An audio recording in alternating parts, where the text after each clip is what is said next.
episode of Turn Left. I am your host, Indiana's own Dana Black, coming to you live. Yes, all the way live from Black Pearl Studios, where we talk about Indiana politics from the left side of things. Man, what an amazing night we had Tuesday night. Democrats all over the state, winning elections, municipal elections. You know, we always say all politics are local. This was a clear indication that all politics are local because our municipal races, we won mayors and city councils and clerks and clerk treasurers in all corners of our state. I'm not even going to rant tonight. I'm just going to go ahead and bring my guests on so that we can dissect and break down this election cycle and the wins and losses and what we did right and what we could do better. So first up, my first guest, who serves as the communications director for our Indiana Democratic Party, Sam Bargola. Sam, welcome to the show. Hey, thanks for having me, Dana. Pleasure to be with you. I love it. I love it. And my new nephew, He's I call him my little nephew, but he's not really that little. Y'all give it up for the Indiana Young Democrats Secretary, Jacob Barnes. Jacob, welcome to the show. Always a pleasure, Dana. Thanks for having me. I love it. Hey guys, let's just dive right on in. The biggest race in the state, obviously with the biggest city, is our mayor, Mayor Hogsett, winning a third term as mayor of this fantastic city. He cleaned up. Sam, what did it mean and what kind of work did we have to put in to make sure that we reelected Mayor Joe Hogsett? Well, you know, Indianapolis on Tuesday didn't just reelect Mayor Joe Hogsett, they reelected him overwhelmingly to a third term with a 60-40 margin. And this was despite a campaign where the Republican candidate raised at least $15 million in Jefferson Shreve. Didn't raise it. Actually, that's the wrong way to put it. Yeah. It was his own money. He found it in his couch cushions. Yes, exactly. And Jefferson, you know, $500 million there and spent $15 million of his own money trying to buy Indianapolis. And Indianapolis showed it cannot be bought.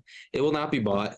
And that it won't stand for someone trying to, you know, buy the mayor's office who wants to institute, wants to see a ban on abortion and wants to, loosen gun control laws because he's a member of the NRA. So Indianapolis didn't fall for it, didn't fall for his lies, didn't fall for it. They knew what his record was. They saw it. We put it out there. And that's why they rejected him and reelected Mayor Joe. I know. And it was almost like he was one of those unsolicited real estate broker people that call you and say, oh, do you want to sell your property? There was no for sale sign out in Indianapolis. But Jacob, you worked intimately with the mayor's office and intimately with the campaign. Talk about what your strategy was as a campaign to get out and share the message about what Joe Hogsett was doing. You know, it was a big night, like Sam said, right? Indianapolis elected Mayor Joe Hogsett to his third term for the Circle City. And it was largely because a lot of work was done. Lots of boots on the ground, lots of phone calls made, texts, and a lot of door knocking, right? But I mean, not just that, it's also Indianapolis chose a very different vision than what the Republican Party here in Indiana, yes, are trying to set out and achieve, right? They said no to the status quo. They said yes, we want to continue and to see Indianapolis grow into this vibrant, progressive, thriving city. And they saw that with Joe in the last two terms that he had, right? Yeah. I mean, he has brought unprecedented investment into Indianapolis. And that's just not being seen in Indianapolis, right? That ripples out across all the Hoosier state. So, right, they saw his leadership. That Mayor Joe is one of the hardest working public servants in Indiana, and he is all over, right? I mean, that guy is at event. And it's that kind of leadership, it does inspire all of us who I work in his office and all of his volunteers and all of the people who are around him to also step up, to level up to that, right? Because that's what it takes to win elections. It takes knocking on doors. It takes those long nights at a campaign office. It It takes having a conversation with friends and strangers on the street to say, hey, this local election matters. Absolutely. Absolutely. And you know what? One thing about Mayor Joe, he's not afraid to go anywhere. One thing, Jefferson Shreve, as a Republican in Indianapolis, did the cardinal sin. He did not take into consideration the multiculturalness of Indianapolis and carve out his campaign to speak to the Black community, the brown community, the LGBTQ plus community. He had a lot of videos. But if you notice, he never was he wasn't really in the commercials with the people. All he did was tokenize Black and brown people. Guys, how did Jefferson Shreve not know that he had to speak? And I know you can't get in the brains of Jefferson Shreve, but talk about the major flaw of his campaign and not speaking directly to the Black and brown and other marginalized communities in the city of Indianapolis. Sam? Yeah, I think that Jefferson Shreve made a big mistake. He spent millions of dollars in his campaign and didn't address issues that were important to minority communities within Indianapolis, the most diverse city in the state of Indiana. And it was one of the reasons why his campaign was rejected. His record as a executive at Storage Express was that he couldn't name a single Black person in the 30 years that he owned the company that he promoted to the executive board. And it would have been, if he would have been elected mayor, Indianapolis knew that they would have had a city hall that didn't look anything like Indianapolis, and they made sure that didn't happen. Absolutely. Jake? Yeah, I think it goes to me. The guy said in a debate that he doesn't see color. Ugh. Well, for me, that really aligns with the GOP here in Indiana. They want a very straight, white, conservative way of life. Yeah. And we said no. Yeah. Absolutely not. That's not how diversity makes us stronger. Yeah. It makes us wiser. It makes for more vibrant communities. And I think that we really full out rejected all of that. Absolutely. We want no parts of what's happening at the State House in Indianapolis. And I felt like, honestly, if he had won, which I'm going to be honest, I was never worried because I still felt like even if he shaved off a few points, Mayor Hogsett won with 70% of the votes last time. So if he shaved off a few points, we were still going to get 50 plus 1, right? But I was never worried. But it was almost like he would have been the locksmith. Indianapolis, our elected officials in Indianapolis have managed to keep the State House out of Indianapolis for so long with the supermajority on the city council when they wanted to take over our law enforcement agency. Can you believe that? I mean, the state already has a law enforcement agency. It's called the state police, but they wanted to regulate IMPD. They were wanting to introduce legislation to every time they target a consolidated city, it's about taking control of Indianapolis. And I felt like he would have been the locksmith that would have just let these guys come in to Indianapolis and run roughshod over the great things our democratically led city has done. We are the convention capital of the nation, right? We are, other than Vegas. But that's another story. We have conventions here all the time. We hosted the Super Bowl. Trust me, Mayor Hogsett was talking about we have the NBA All-Star game coming up in February. And I guess some artist named, what's her name? Taylor Swift. She's coming. But all of the effort to make Indianapolis a world-class city would have gone down the drain. And what I really feared, the only thing that I ever feared was that they would drain us, they would bleed us, because we are the economic hub of the entire state. All these rural areas, I love that they're rural, but honestly, they're losing population. They're losing population and they're losing tax dollars. We're gaining population. Indianapolis is gaining population, and we are like a welfare. We provide funding to some of these other counties that can't actually sustain their municipalities. I was so afraid that they were going to bleed us dry, take all of the resources out, and then say, look, Indianapolis is terrible. But I'm so glad that he won. But just as important about Mayor Hogsett winning, Oh, wow. Let's talk about Lawrence, Indiana. Can we talk about the history maker? Can we talk about Deb Whitfield being the first Black woman elected to run that city of Lawrence, and how she and Mayor Hogsett worked hand in hand, and they campaigned with each other? Talk about the significance, y'all. Sam, I'm going to start with you. Talk about the significance of having Deb Whitfield as the first Black mayor in Lawrence, Indiana. Yeah, absolutely. You know, when I got to Country Kitchen on Tuesday, which is where Indianapolis Democrats held their victory party, I actually walked in right as Deb was coming up on the stage to give her victory speech, and man, she's a rock star. Yeah. You know, she really connected with the community, and not and she was part of a history-making election that wasn't even limited to herself. You know, across the country, we saw new minority mayors win, people of color truly representing their communities. And in Indiana, not just in Lawrence, but we saw it in Evansville, electing Stephanie Terry. Stephanie Terry flipped the largest city hall that Republicans controlled in the entire state, became the first Black mayor in Evansville's history, 100 years after the KKK came out of Evansville to take over the state, try to take over the state 100 years ago. I love it. So really, a turn on that, and then up in Michigan City, Angie Nelson Deitch flipped the city council up there in a very diverse city, and so we're making history. It isn't just Deb, and it's not just limited to her, but she's part of a wave of history going through the state. Absolutely, absolutely. Jacob, you want to chime in on that? Yeah, I again, it feels like we are at that we're at that history point, right? Like it's like this tide, right? And I really am excited, and it invigorates me, and I know it's invigorating young people to see that when people go out to vote, that these are the outcomes that happen. And so I'm really excited to continue that momentum into next year and in Indiana's future. I love it. And you know what?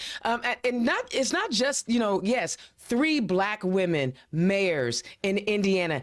Unprecedented. We only had one for a long time. Just one out of Gary. Just one. Karen Freeman Wilson. That was all we had. And now we have 3. Not just the Black women. I mean, yes, it's fantastic that we have so many amazing Black women who are elected, but we have more Black and other minority people leading cities now. Rob Roberson up in Elkhart was able to win his reelection. Anthony Copeland, he won election. And then, of course, over in Vigo County in Terre Haute, one of the youngest elected mayors in the state of in the Indiana history, Mr. Sackbon, Brandon Sackbon. Jacob, I'm gonna start with you. You guys had a chance to interview Brandon for your show Midwest Moments. Talk about what it means for young folks to see someone like Brandon win his election in Terre Haute, Indiana. Yeah, I think electing Brandon Sackbon to the mayor of Terre Haute really invigorates young people to say that is someone who will lead with me in mind. Yeah. Right. It also, I think, will invigorate young people to say, hey, maybe I will throw my hat in the race. I really got to know Brandon pretty well, and he is an A+ guy. He's very intelligent. He's extremely hardworking. He's a Ranger, ex-Army Ranger.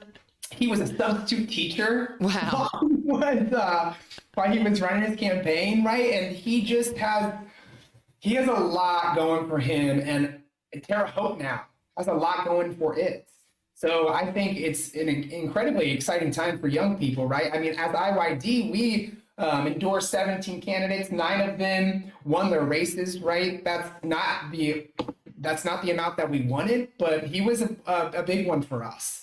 And we went down there, we spent some time with him, and, he has done an amazing job of, invigorating Democrats in Vigo County, and as well as the young Democrats. Yeah. So, it's trailblazing, and it's exciting to watch. And I tell you what, the Terre Haute, we've been talking about mayors, but there are also council seats on the race, and we're going to get back to Marion County, but I want to stay right there in Terre Haute. They swept everything in Terre Haute.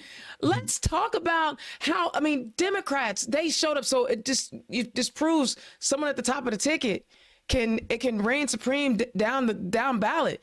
I mean, they flipped everything. They took control of Terre Haute. Talk about the significance of having a Democratic supermajority running everything in Terre Haute and in other cities across the state. Yeah, yeah, absolutely. So, I mean, that's the impact when you have a candidate that is as inspirational as Brandon is, that those effects are going to be seen down the ballot. Brandon made incredible history, ran an inspirational campaign. His victory is going viral around the country. He was called by the vice president yesterday to wish him congratulations. They're both of Indian Jamaican descent. Mm-hmm. And on the council, Terre Haute elected its first Black female to the city council on Tuesday night, as well as sweeping all the contested races there. So really a historic night, led by an historic candidate. I love it. I love it. So let's go back to Marion County. We lost one seat of our supermajority. We were 22-5, and now we're 19-6. But with the redistricting, there were actually 3 city county council seats that were up for grabs, and we got 2 of them. You want to talk about Jared Evans pulling it out, and Nick Roberts, another young person, pulling it out. Talk about the significance of holding on to that supermajority in Indianapolis, considering, the fight that we always have with the supermajority at the State House. Jacob, what does it mean to hold on to that supermajority here in Indianapolis?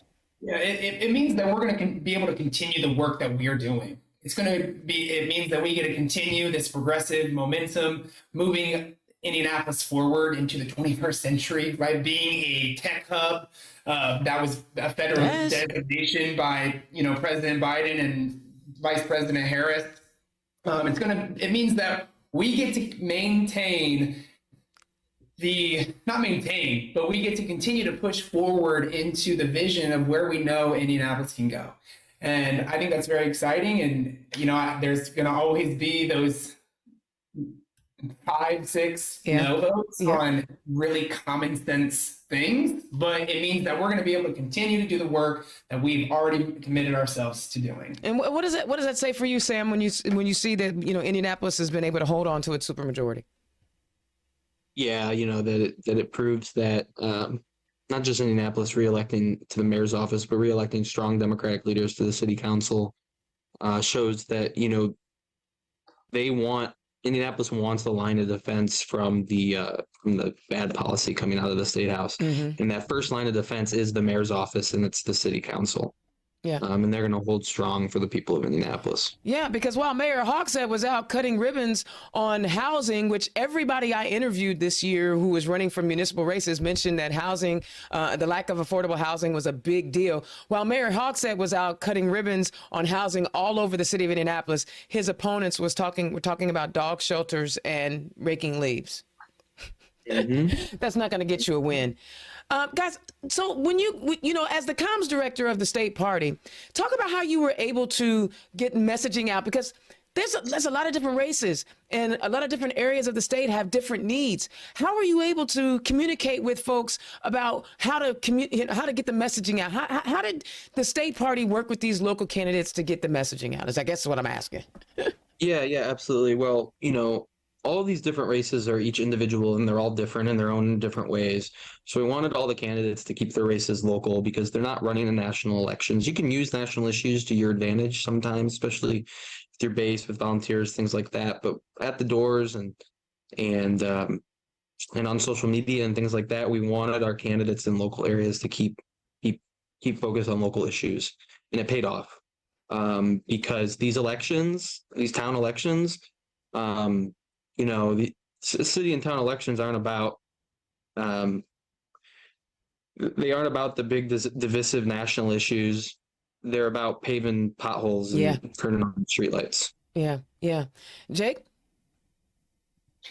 Yeah, I think it goes down to the vision of what people are wanting to see in their communities. And I think that you can see that from every big win that Dems had. Yeah. Yeah. And we didn't win them all, right? Let's take a look at Hamilton County real quick. That was a big race that it was all over local media because, I mean, my goodness, Hamilton County is growing.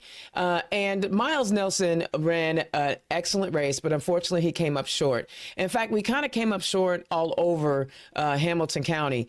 And Dana Colbert, the Hamilton County chair, even with all these losses, she had a great slate. Even though the candidates came up short, I saw people who live in Hamilton County who are Democrats say, I at least had a slate to run for. What can we learn from the losses in Hamilton County, Sam? Yeah. I think it's important to remember that we just had a candidate for mayor take 42% in Carmel, something that would have been unthinkable a decade ago. Mm-hmm. And that the reality on the ground is, even though we fell short in many of these races, we still have thousands more votes ever before than in municipal races in Hamilton County and in both Carmel Fishers and also in Westfield. And on top of that, these campaigns have helped the party there build an apparatus of volunteers, an apparatus of donors, an apparatus of activists who are ready to keep the momentum going into next year. The electorate next year is going to look a lot different than the electorate this year just because of the nature of municipal elections. And so despite, what might be seen as a setback in some ways, it doesn't change our goals in Hamilton County next year to flip some state house seats there and to try to make some inroads in the presidential year. Well, and you know what? The Young Dems had a strong presence in Hamilton County. What was the motivating factor, Jacob, that got those young Democrats engaged up in Hamilton County?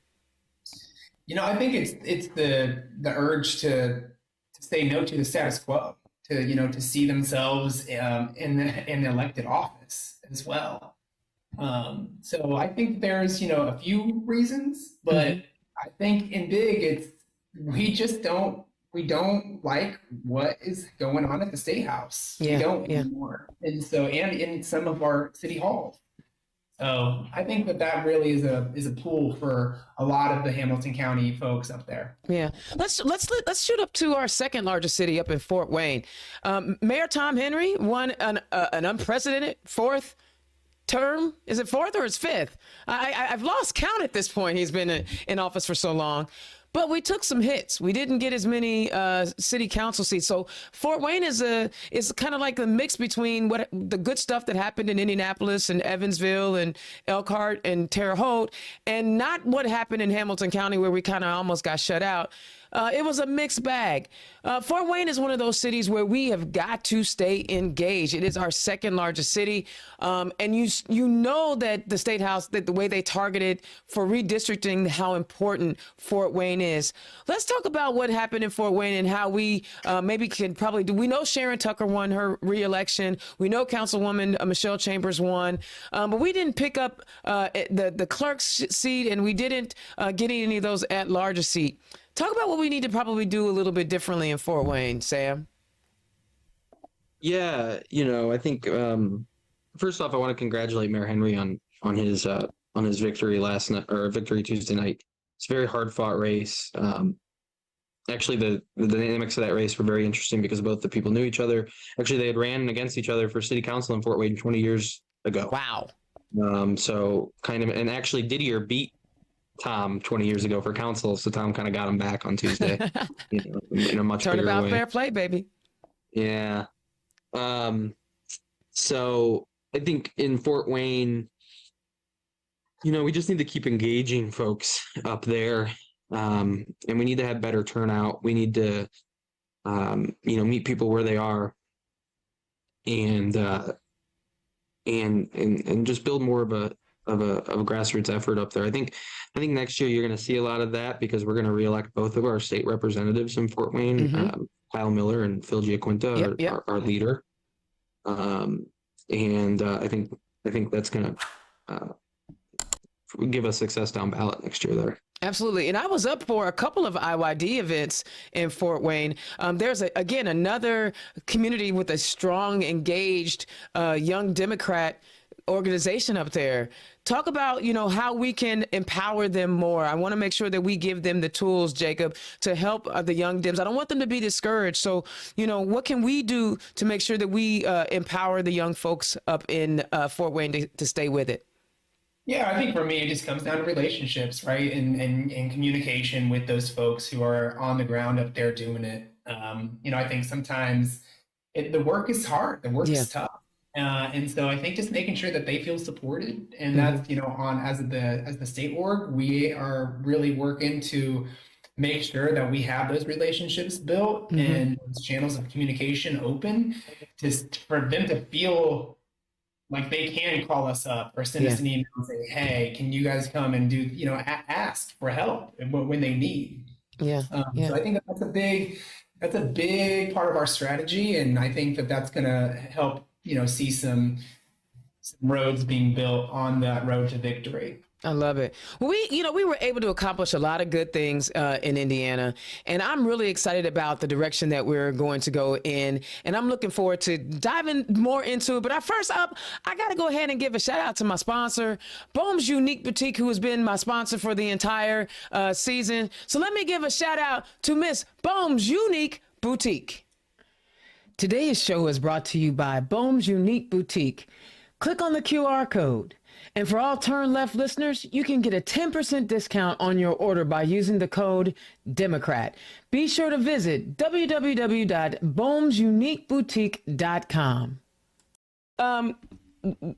They're seeing how Republicans govern, right? We don't have to bring national politics in or bring in input from everywhere, but they're seeing how the Republicans are not able to govern, and it may not it may not have anything to do with all the local politics, but folks are saying, hey, I'm seeing your guy is not able to do a thing.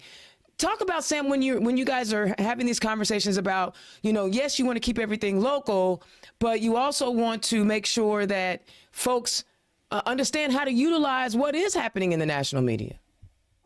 Yeah, absolutely. Because you want to engage your volunteers and engage your base on some of those things to help get out the vote.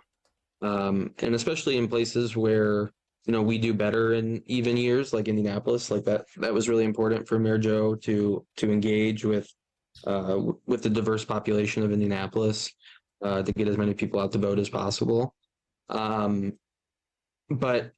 people need to, I think one of the reasons we did so well around the state was that people saw what's going on at the State House as well, and they don't want the leadership that they see at the State House, or the lack of it. The lack of leadership. They don't want to see that at their city halls as well. Yep. You have any thoughts on that, especially from the young people's perspective? I mean, gosh, you see these clowns all over the country doing nefarious things. How are you young folks viewing that? Yeah, I'm just going to echo what I said earlier. It's the status quo, right? They've been doing that for years. And to what? Yeah. Indiana is we come in last on so many things, right? And so it's enough is enough, right? Actually go in there and govern. They're more focused on banning books from libraries than actually passing legislation that would help the health of Hoosiers, right? Yeah. Or they're too worried about censoring teachers in classrooms and actually increasing their wages, right? We have an incredible teacher shortage here. And so it's all about priorities. And the priorities are they're not matching up with what the working people want.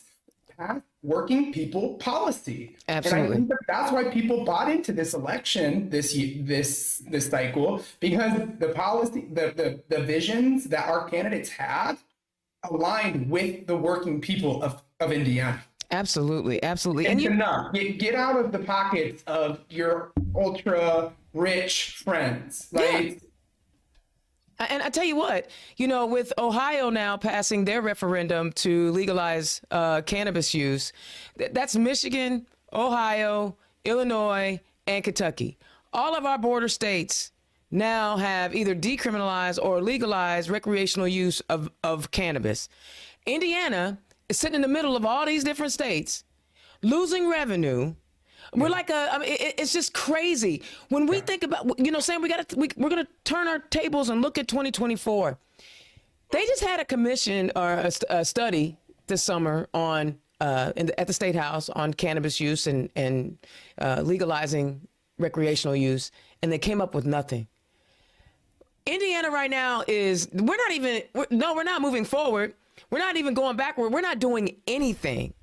And we're just allowing a lot of these other states, right, to come in, because if people who want to participate and partake in the herb and the flower, they're going to go now everywhere is 2 hours away. You can go and get exactly what you want legally.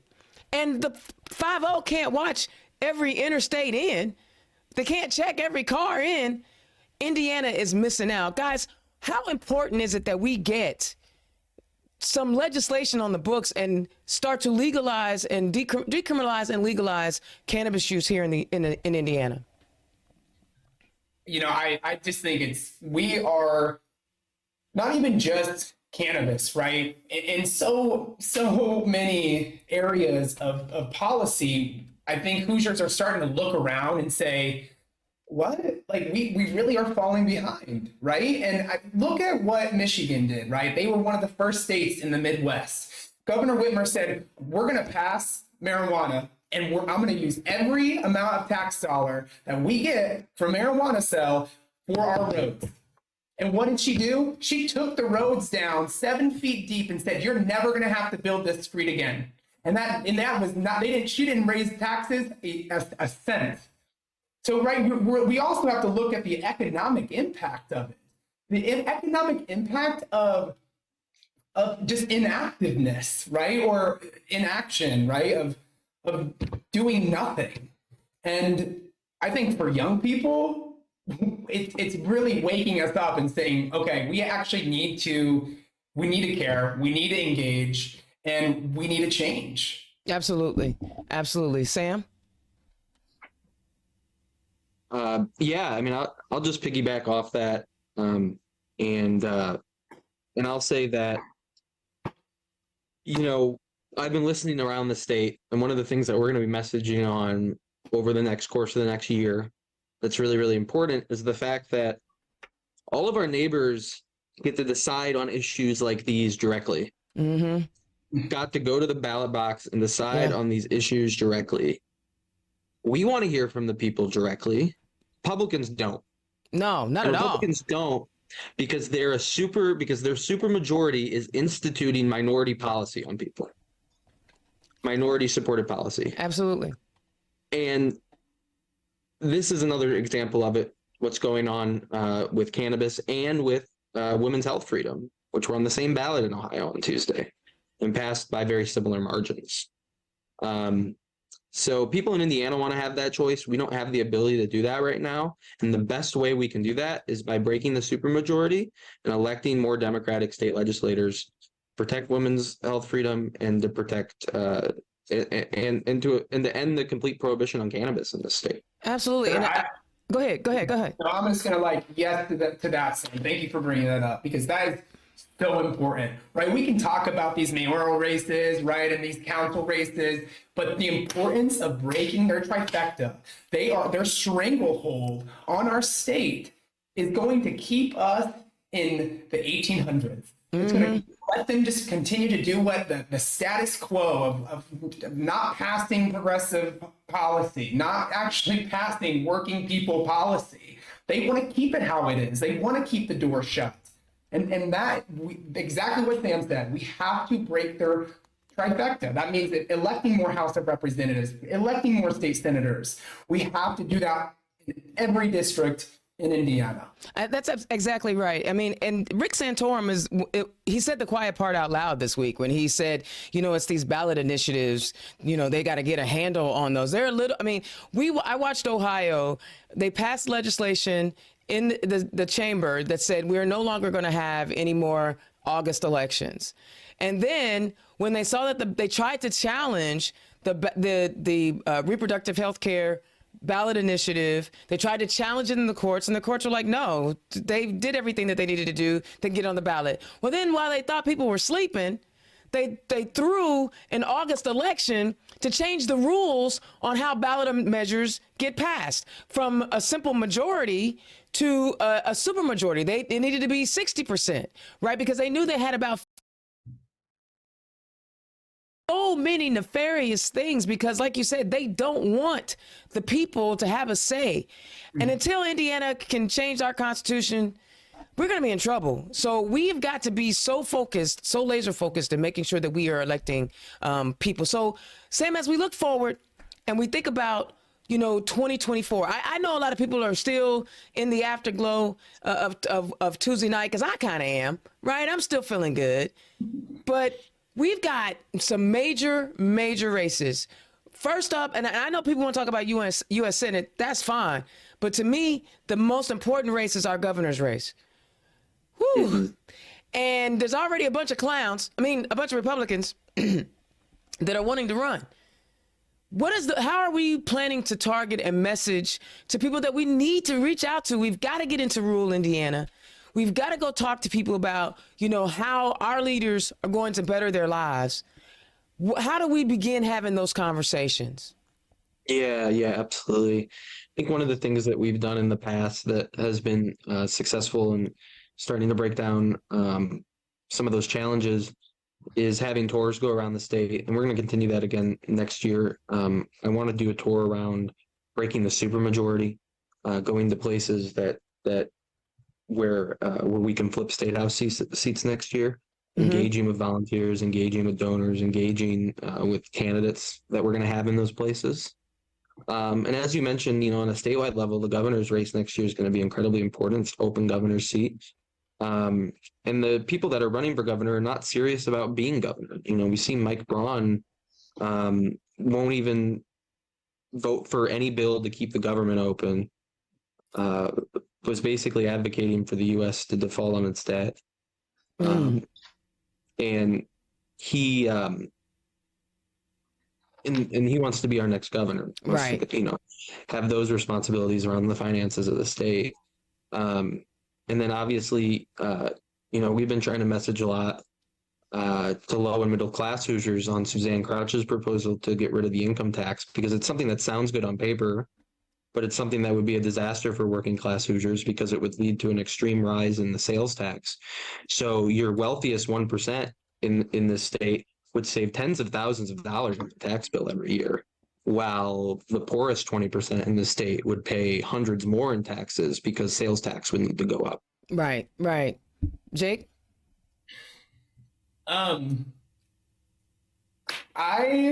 think we need to really focus on looking at Democratic areas of Indiana and making sure that we are investing our energy in those areas to get people to the polls. And then also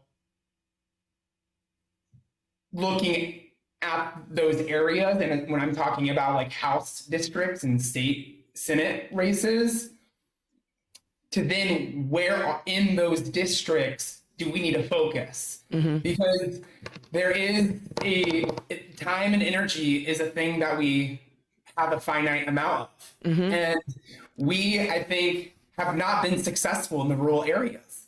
And I think that we need to listen to that. And I think for me, it's difficult to see that we keep on trying that over and over again with the same outcome. So I think for me, we kind of have to, we have to think outside the box and where we're focusing our energy and who we are targeting into to get registered to vote and to then vote Democrat.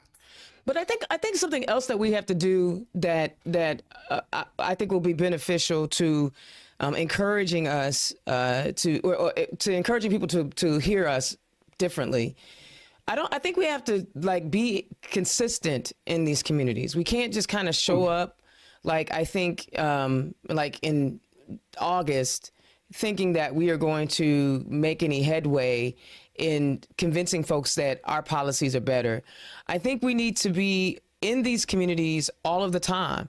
Like and I've said it before, you know, we need to be like the Boy Scouts. You know, you go into the community and you help communities before you start asking for things, right? You show up, and then when you're there, you know, they'll see you as just another somebody, right? That just happens to care about the community, that happens to want to help, that happens to want to do things in a positive way, right? And then they can start to see, because right now we got a bunch of people who really believe that we're at war with each other. We really have people out here believing that fellow Americans are their mortal enemy. Right? Their mortal enemy. And we have to show them, like, no, that's not it. We're not your mortal enemy. We actually want to try to help you improve your life. Right? And so some of that is us having to be consistent in talking to people and being more open and engaging, and showing up in places that we normally wouldn't show up in. It's the same thing with going in Black and brown communities, right? One of the things I tell people is if Spanish isn't your second language or isn't your first language, and you're going to go talk to a community, make sure that you are recruiting people that are already in the community. Don't try to go in and tell them what they want. Find someone who's in the community and let them speak. Empower them to speak. Give them the tools they need to be the leaders in their communities. And I think we can do amazing things. I remember going up to Cass County and was it Cass? No, it was somewhere just like northeast of Fort Wayne, or just southeast of Fort Wayne. I can't remember, not Cass County. But I went into this community and, you know, they wanted me to come in and talk about, you know, how they can be better. And when I drove in, they told me, you know, it's just gonna be a bunch of white people. And when I drove in, I saw a soccer field full of young Hispanic men, Latino men playing soccer. And I'm like, have y'all not talked to them? Have y'all not reached out to them? There's a whole soccer field. Why aren't you reaching out to this community? And if you can't do it, we have a whole Latino caucus for you to reach out to for resources and for them to come in and speak to that community. So we have to do the same thing in rural America. That's why I'm so excited about, you know, people in rural Indiana saying, you know what, I'm not afraid. You know, the MAGAs don't scare me. I'm a run. And I just love that folks are trying to do that. All right, let's switch gears a little bit. And I want to talk about Midwest Moments that you guys in IYD are working on. Talk about Midwest Moments. Yeah, so Midwest Moments is a IYD's podcast. We're working with Dana. She's helping us produce it to kind of elevate the issues that are on the youth's mind, and to really get our take on it, and to really kind of elevate the issue. And we're talking all kinds of different things. We're going to have a bunch of different voices come on, and it's kind of just a conversation very similar to this.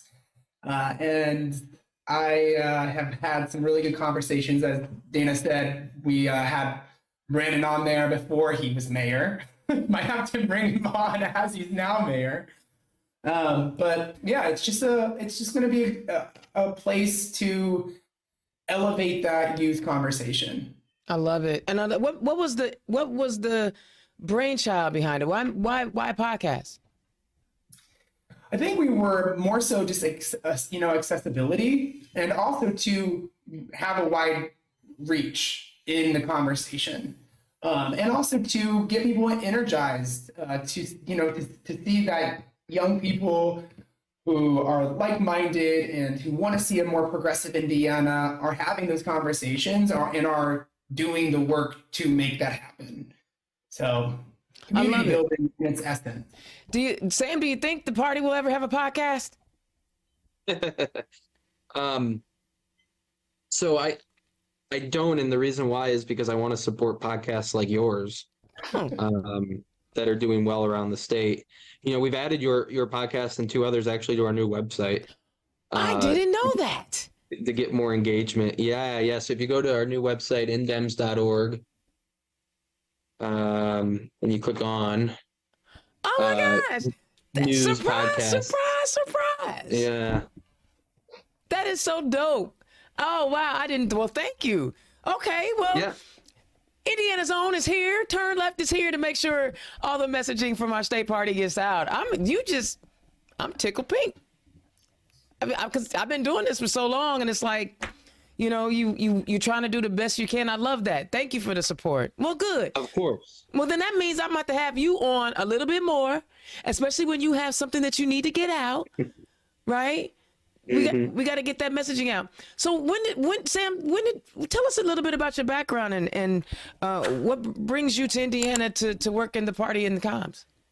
Yeah, absolutely. So I'm a lifelong Hoosier from the region, 219. Grew up in Crown Point in Lake County. I live in Gary now. I love Northwest Indiana. And that's always given me a passion to want to be involved in politics here to try to make the area better. So in 2016, my first political job, I worked for John Gregg, and he ran for governor as an organizer in Maryville. And then in 2018, I took actually a semester off of school to work for Chris Chung Oh, out of college. I went to Ball State. Chris flipped the state house race in in in West Lake County, West Central Lake County. In 2018, he won by just 82 votes, and he was the first Asian American ever elected to the Indiana State House. So that's kind of my background. I've also worked for Jim Harper, who was our candidate for Secretary of State, and ran for Congress. And I worked for the Indiana House Democrats, official side, their caucus at the State House, working with all our legislators there as an intern in 2022. okay. And do you have a communications background? Yeah, so my background in politics is more on field, but secondly, it's on communications because I originally wanted to be a journalist. So I've done a lot of sports writing and I've done a lot of political columns in the past, but I was the assistant sports editor for our college newspaper at Ball State, the Daily News. Well, I got to tell you, I have liked what you've been putting out. I've been seeing it, the tone, your social media presence has been amazing. I think it was one of the better. This cycle was really good. The content was good, and it had joy in it. Right? It wasn't, yes, we're going to highlight, what they're doing, but you had a lot of joy. Were you intentional in making sure that there was joy in communicating with the people? Yeah, especially on Tuesday night.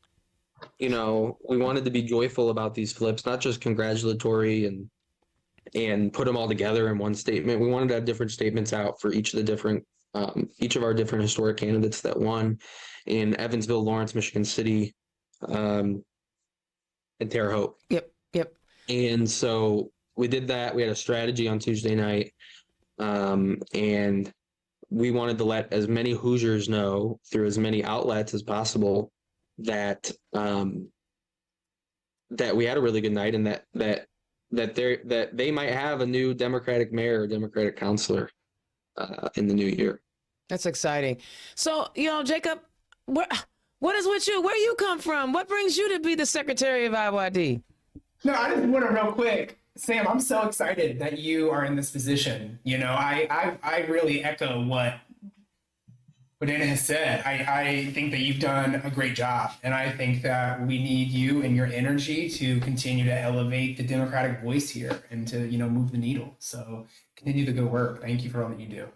Yeah, Absolutely. I appreciate that. Absolutely. Where did I come from? I actually am an actor by trade. I went to Not with that beautiful face. What? Thank you. I still act sometimes. If I can juggle it all. I actually went to Butler University. I was a pre-med major, and then I was there for a year. I loved Butler. Go Bulldogs! But then I was like, I think that I want to pursue being an actor, and so I was an acting major at Ball State. Graduated there and was in Chicago for a few years doing that, pursuing that full time. And then COVID hit and sent me to my room and said, what do you really want? Right. And while I was at Ball State, I was very active. I was more in social justice activism. I was a part of a social justice group, and that's actually how I met James Wells, who is the current president of IYD. He was the student body president, and I was the president of that organization, and we worked a lot together. He was more on like that side, and I was the more one like doing marches and doing sit-ins and all of that jazz. Like I organized the anti-Trump rally in 2016 at Ball State. And that was always a big part of me, even in Chicago. And then COVID, and that wasn't like something I was making a priority in my life. And I really had to ask myself, what does my impact want to be? How can I use the gifts that I've been given in regards to how I interact with people and how I can, effectively lead movements to have it more focused on my home state of Indiana. So I grew up in Frankfort, Indiana, and was in Indianapolis briefly.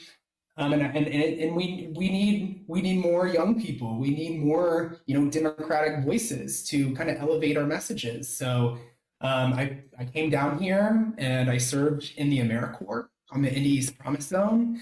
And then I found my way, and I now work in Mayor Joe's office as one of his neighborhood advocates, advocating for a large part of that same neighborhood. Which neighborhood do you have? I have the Near East Side. Okay. So, yep. So what, like Keystone? The Near East Side, Keystone North Side. Well, I mean, no, like what, like 38th Street or? Yeah, that's near Northeast. Oh. You like Woodruff Place? Yeah. Okay. Yeah. Okay. And I live in my area as well. I live in Holy Cross area, which is just right out, the first neighborhood. So it's the highest densely populated area of Indianapolis. Lots of houses. It's all neighborhoods. So I have around 40,000 people who I advocate for in regards to all sorts of things. I also have the 46201 zip code, which a lot goes on there. So I get everything from gun violence all the way to someone stealing someone's trash cart. Right. Right. It's a lot of things, but there's a lot of beautiful things happening here in Indianapolis, and I'm excited to be a part of that. But then also with IYD as the secretary, I get to see more of Indiana, and kind of really open that lens. And that's definitely a big priority for us as a young organization, is to see ourselves outside of just Indianapolis. Right? Oh, absolutely. Our leadership is here. Some of our CD, and we have our CD chairs, right? But it's how do we bring that democratic energy that we have in Marion County to those smaller areas in Indiana and all of Indiana. I love it. And I love the saying that you're still in the region and you're up there doing the work, because people, I tell people all the time, if you want Indiana to go blue, you better go up to Lake County. You better go spend some time in Lake County, because turnout is the difference. Because honestly, think about it. Some of these counties have maybe, 10,000 registered voters, 10,000 in some of these counties. Indianapolis, we got over 600,000. It's about, we have 600,000 residents. We don't have that many registered voters. Unfortunately, I need to get more people registered. But I'm just saying, we can get people turned out. We can do these things. And I love that you're in Lake County, because people try to just throw away Lake County. And I don't get it. That is such a vibrant community with culture and history, and I love that you're still up there and you're working to elect some folks. And then, of course, we're going to tip our hat to Mayor-elect Eddie Melton. Of course, that was the primary was the race up there. But Eddie Melton got over 95% of the vote, and he had an opponent. Oh, he had an opponent? Yeah. I didn't know he did. I thought I didn't see that. Well, I guess I just knew after the primary it was done. Yeah. I mean, the Republican candidate for mayor of Gary got less than 350 votes. Well, everyone, if they feel the need, they should just go ahead and put their name on the ballot. You know, there's nothing wrong with running. There's nothing wrong with running. But it's exciting to see a two-term senator take over his home city. I'm excited about, and then Lori Latham, I love her to death. That's my city councilwoman. What? Lori Latham is just I love, love, love, love her. I got to give a shout out to my LGBTQ plus community. Indiana Stonewall Democrats, we endorse some candidates, and not everybody won. But I got to get a shout out. My partner, my love, she won her reelection for Bloomington City Clerk, but she is no longer the only woman of color, the only black woman elected in the state of Indiana, because Bianca Tirado up in South Bend is now another LGBTQ plus black woman elected to city clerk in South Bend. So Nicole, you got some company. Now we did lose a history maker in Veronica Pedrell down in Putnam County. She lost her seat, our first trans elected in the entire state, and she lost by, I think, 23 votes. So, you know, we win some, we gain some, and we lose some. But I've already heard, you know, Veronica's on a mission. She's not done yet. Jacob, you know, our community struggles sometimes to get some representation. What do we need to do to get more LGBTQ plus folks interested in politics and getting them engaged in the Democratic Party? Help me. I was gonna say this actually. I was gonna say that I'm going back to my statement about, you know, Sam's gonna be leading this, like, our party into, I feel like, what is this, like, new age, and I think it's messaging. Right? It really does come down to that, not even just within our community, but I think it's even more so important to our community. Yeah. To see, you know, an organization that is making those statements, it has an effective like through line in what they're trying to get across, that we're all on the same page, right? And I think it's a great question, right? Because I mean, we were just at the Indy Pride event the other day, and they had just a community event, and it was free food, and they were just feeding the neighborhood. So congratulations, Indy Pride. And you could see people understand the importance of voting, but gosh, the idea of saying, hey, will you run for office? You could just see them go, like someone told them they got to have a root canal.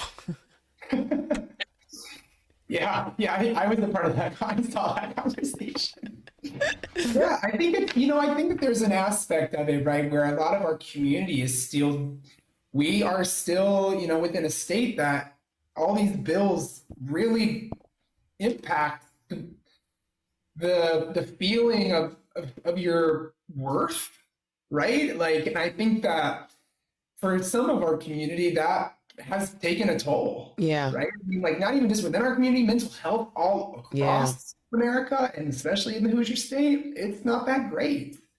And so, right, I think that we have to, I think we need to make sure that we are supporting that community.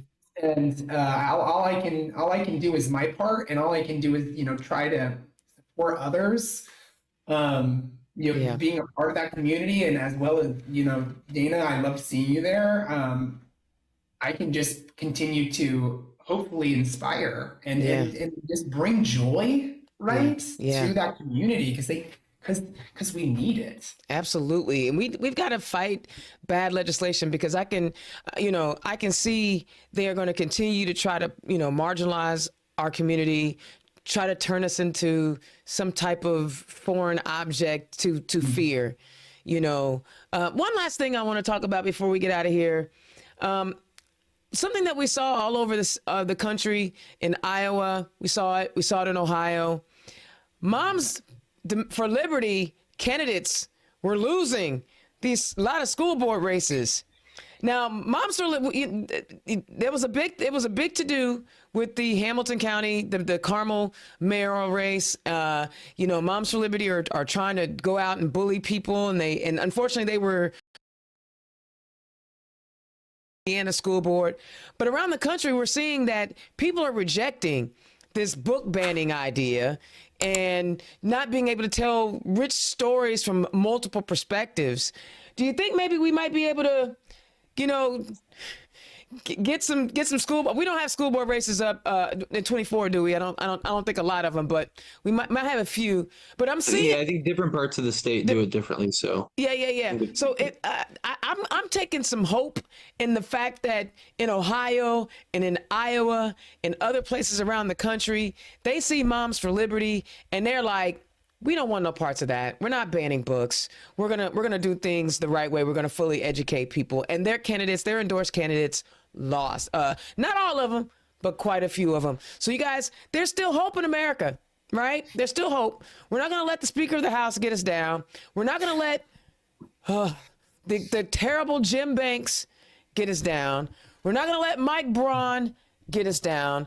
We're gonna keep showing up. And with people like Sam, who is handling the comms for the state party, and Jacob, who is an integral part of IYD and recruiting young people to be engaged. I'm telling y'all, Indiana Democrats, we are in great shape. We are in great shape. All right, so next week, I'm going to bring on someone who can talk to us about getting involved in the Biden campaign. He is looking to recruit volunteers. Guys, you don't have to work every weekend. You don't have to work, you could do like 1 weekend a quarter to help get signatures out. Well, you got to work a little faster to get Biden on the ballot, but we need to get Biden on the ballot here in Indiana. And whoever else is going to run, if you see somebody out collecting signatures, sign the petition. It doesn't matter whether you want to support them or not. And I mean, Democrats, I'm just saying Democrats, sign the petition. So if you see any of the senatorial candidates out collecting signatures, sign the petition. If you see any of those gubernatorial candidates out, sign the petitions, because that's how they get on the ballot. If they're doing the work, then you go ahead and put your signature on it, right? If you're in that county, put your signature on it. So we got to get Biden on the ballot as well. I'm not sure if he's going to get our 11 little electoral college votes, but let's try to give them to him, right? We can flip it. So look for those things. Guys, before I go, one last shout out. What was the most satisfying moment for you on Tuesday night? Sam, go first. yeah, I think it was Stephanie winning. Stephanie Terry? Stephanie Terry down in Evansville, and hearing from their team. Stephanie posted a very powerful campaign photo of her looking at the wall of all the mayors of Evansville of the past, and all the white men, including where the KKK took over the state a century ago, and now Evansville's elected its first black mayor. And the KKK took over a state from Evansville a century ago. I love it. That's a great story. Jacob, what is your favorite moment of Tuesday night? I know there were so many. So many. Can't have dead air, bro. I know, yeah. So I think the first place my mind goes is just honestly the state as a whole. Okay. And I would call it a wave. I would call it a blue wave in a lot of these elections. So I think that gives me a lot of hope and excites me for what is to come. And it kind of invigorates me in the work that I'm doing right now. I love it.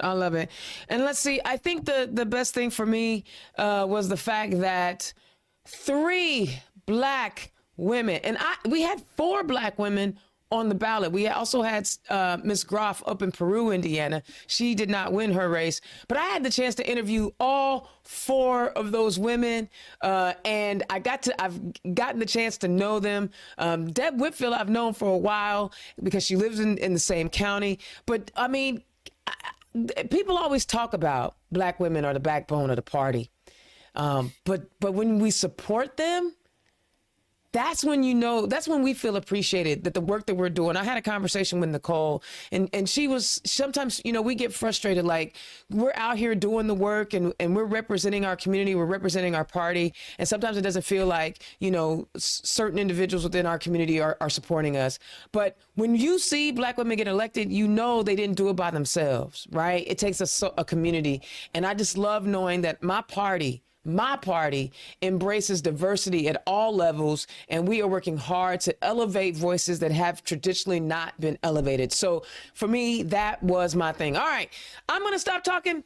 Guys, I get so excited about election season, but it's not over. It's time to gear up. People got to get petitions turned in. Filing deadline is only a few months away. It's in February. It's not that far away. So guys, if you want to run for office, contemplate it, talk to some friends, call me, well, text me, and then let's chat about it. And let's continue to move Indiana forward. Let's continue to work hard to elect more Democrats so that we can live in the state that is reflective of the love, light, and joy that we have for everybody. So I will see y'all next week. In the meantime, I'll holler. Peace. Turn Left is the property of Black Pearl IT Solutions. Executive producer, Indiana's own Dana Black. Music by www.bensound.com.